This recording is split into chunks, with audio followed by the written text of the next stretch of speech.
nalaman ni Zoe at narinig niya na pinag-uusapan ni Carlos at ni Moira ang pagkamatay ni Dax at ng kanyang baby.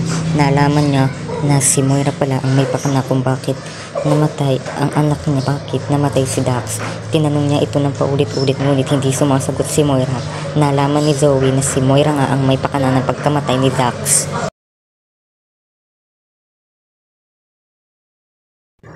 Tinanong niya ng paulit-ulit ang kanyang ina at nalaman niya na si Moira nga ang may pakana ng pagkamatay ni Dax.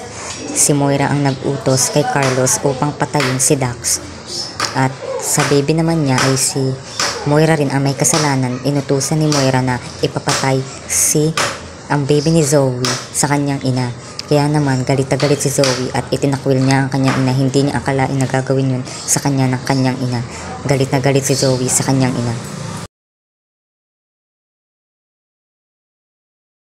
Hindi akalain ni Zoe na magagawa ito ni Moira dahil sa tagal-tagal niya na hindi nalalaman kung sinong pumatay ay ang kanya lang pa sariling ina.